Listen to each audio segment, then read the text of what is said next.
Hello guys, welcome back to my YouTube channel yes chem study. अवे आप success आपका स्वागत करते हैं हमारे इस YouTube channel yes chem study में। और यहाँ पे हम लोग बहुत ही मोस्ट इम्पॉर्टेंट चैप्टर को लेके चल रहे हैं, जो है पुष्पी पौधों में लैंगिक जनन हमारा चैप्टर है। और आज हम लोग इसी को पॉइंट को कवर करने वाले हैं। हम लोग इसका परिचय जान गए थे, पुष्पों की संरचना के बारे में हम लोग पढ़ लिए थे। और आज का जो हमारा पाठ है वो है हमारा पुष्पी पौधों में लैंगिक जनन। पुष्पी पौधों में लैंगिक जनन किस प्रकार से होता है, जो कि आपके लिए मेरे प्यारे बच्चों बहुत ही इम्पॉर्टेंट है एग्जाम के पॉइंट ऑफ व्यू से। इसका पूरा का पूरा नोट्स आपको बता दिया गया है, पढ़ा दिया गया है। ये आपको अलग से बोर्ड एग्जाम 2021 के लिए चलाया जा रहा है, कोर्स क्लास 12 बायोलॉजी का, एनसीईआरटी हिंदी मीडियम वालों के। ठीक है ना। चलिए, तो पुष्पी पौधों में लैंगिक जनन। तो अगर इसमें देखें तो आवृतबीजी पौधों में लैंगिक प्रजनन के रूप में जो होता है वो हमारा पुष्प पाया जाता है। क्या पाया जाता है? पुष्प पाया जाता है। और पुष्प के अंदर नर जननांग के रूप में पुंकेसर और मादा जननांग के रूप में जायांग पाया जाता है। क्या लिखेंगे? आवृत बीजी पौधों में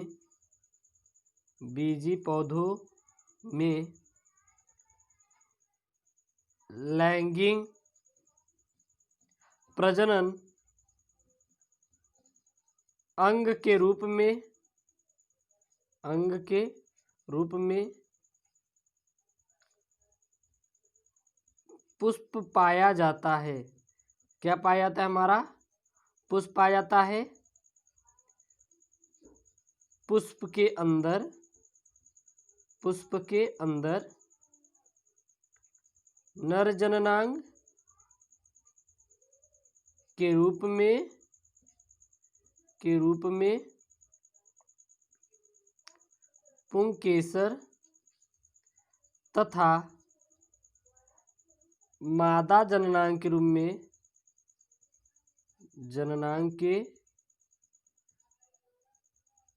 रूप में जायांग पाया जाता है। क्या पाया जाता है? हमारा जायांग पाया जाता है। ठीक है, याद रखिएगा। पुंकेसर एवं जायांग के अंदर अर्धसूत्री विभाजन द्वारा पराग कणों तथा महाबीजाणु का निर्माण होता है।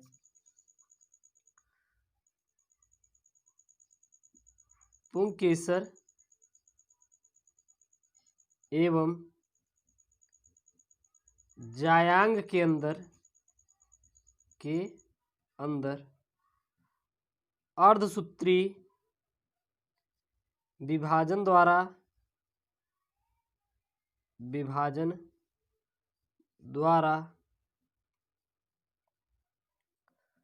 पराग कणों एवं महाबीजाणु का निर्माण होता है। क्या होता है? निर्माण होता है। पराग कणों से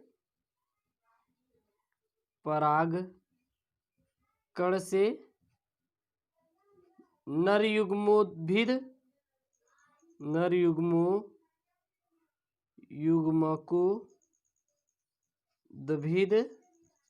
एवं महाबीजाणु से मादा युग्मकोद्भिद का निर्माण होता है। ठीक, याद रखिएगा। जो आवृतबीजी पौधों में लैंगिक प्रजनन या फिर अंग के रूप में हमारे क्या पाए जाते हैं? पुष्प पाया जाता है। और जो पुष्प के अंदर नर जननांग के रूप में पुंकेसर तथा मादा जननांग के रूप में क्या पाया जाता है? हमारा जायांग पाया जाता है। पुंकेसर एवं जायांग के अंदर अर्धसूत्री विभाजन द्वारा पराग कणों एवं महाबीजाणु का क्या होता है, निर्माण होता है। परागकण से नर युग्मोद्भिद एवं महाबीजाणु से मादा युग्मोद्भिद का क्या होता है, हमारा निर्माण होता है। ठीक ना, याद रखिएगा यहाँ पे। फिर हमारा क्या होता है, जो हमारा नर युग्मोद्भिद बनता है, नर युग्म बनता है, नर युग्मकोद्भिद द्वारा, युग्मकोद्भिद द्वारा नर युग्मक बनता है और मादा युग्मकोद्भिद में अंड कोशिका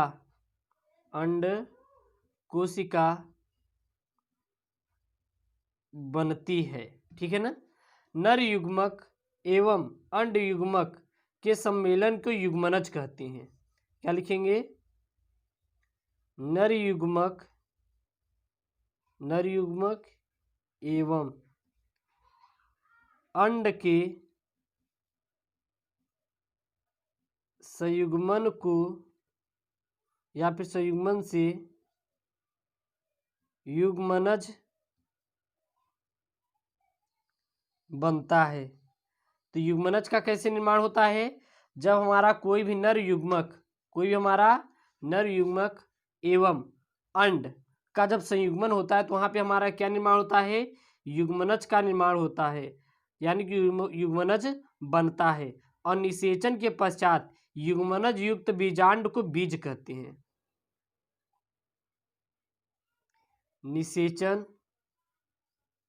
के पश्चात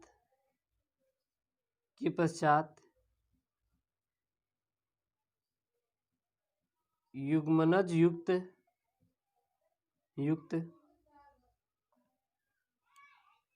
बीजांड को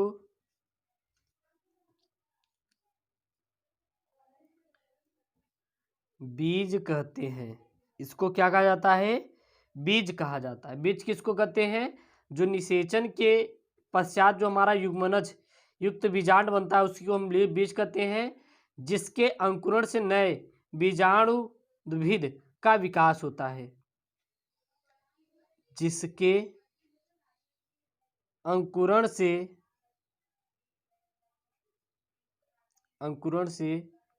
नए बीजाणुद्भिद का विकास होता है।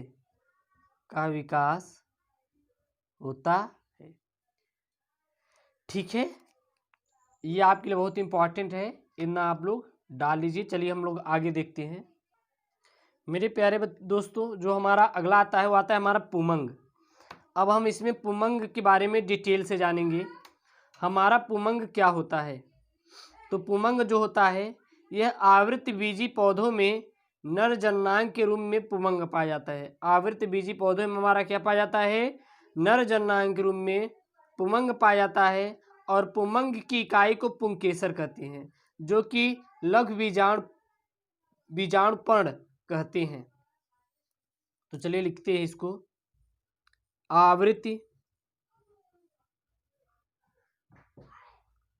आवृत्त बीजी पौधों में नर जननांग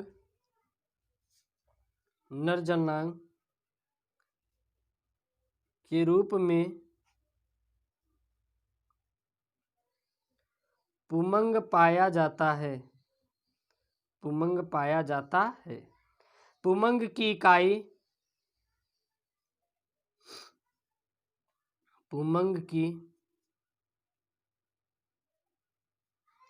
इकाई को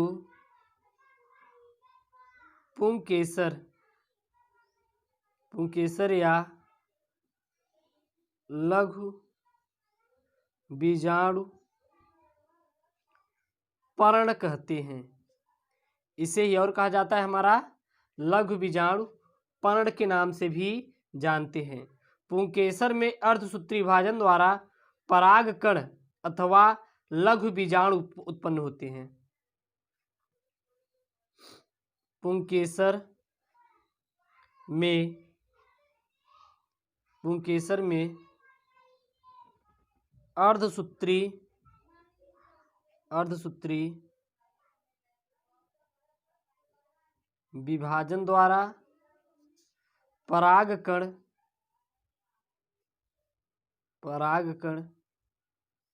अथवा लघु बीजाणु उत्पन्न होते हैं। हमारे लघु बीजाणु क्या होते हैं? उत्पन्न होते हैं। साधारणतः प्रत्येक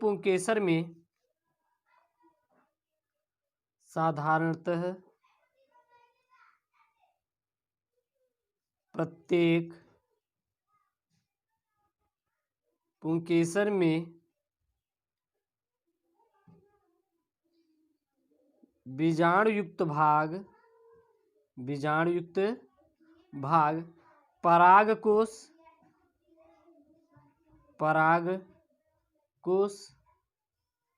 तथा एक लंबा पतला वृंत होता है। हमारा क्या होता है? बहुत ही लंबा और पतला वृंत होता है। परागकोश में प्रायः दो पालियां होती हैं। परागकोश में प्रायः दो पालियां होती हैं। परागकोश में अगर पूछा जाए कितनी पालियां होती, तो दो पालियां होती हैं, जो एक महीन संयोजी द्वारा परस्पर जुड़ी होती हैं। जो एक महीन संयोजी द्वारा परस्पर जुड़ी होती हैं।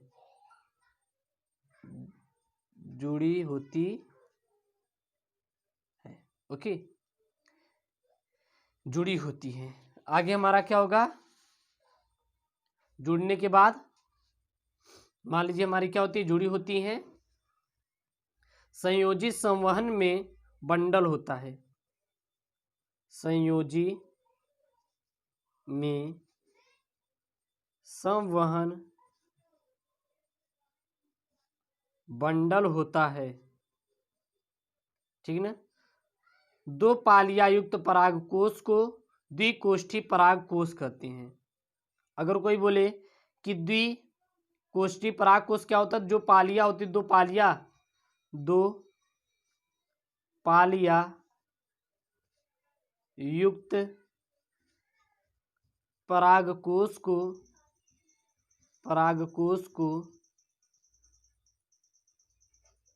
द्विकोष्ठी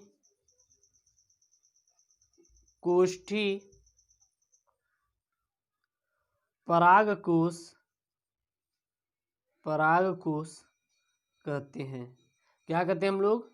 द्विकोष्ठी परागकोश कहते हैं। प्रत्येक परागकोश पाली में हमेशा प्रत्येक दो प्रकोष्ठ होते हैं, ठीक ना। यहाँ पे और क्या लिखेंगे? प्रत्येक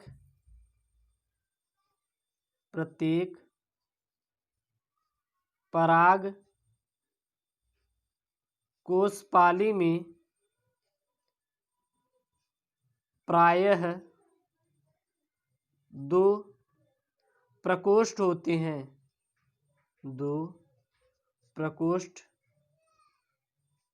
हैं। जिन्हें परागपुट या लघु बीजाणु धानी कहते हैं। लघु बीजाणु धानी कहते हैं। इस प्रकार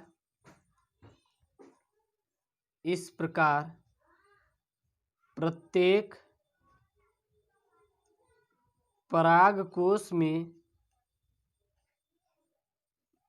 4 लघु बीजाणु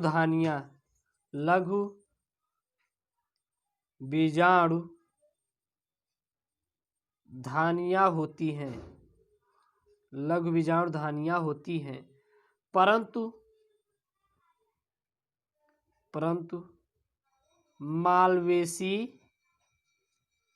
कुल के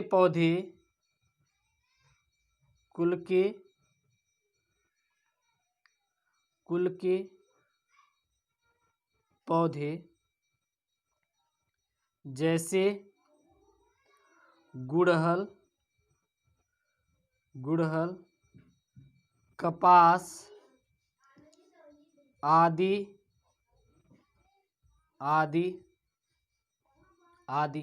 के पराग कोश में केवल एक पाली होती है। के पराग कोश में केवल एक पाली होती है। केवल कितनी पाली होती है? तो याद रखिएगा, एक पाली होती है, जिसे एक कोष्ठ की पराग कोश कहते हैं।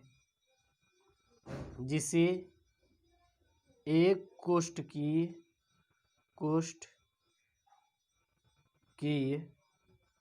पराग कोश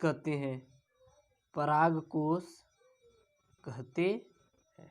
जिसे एक कोष्ठ की क्या कहते हैं हम लोग? पराग कोश कहते हैं। इसमें 2 लघु बीजाणु धानियां होती हैं।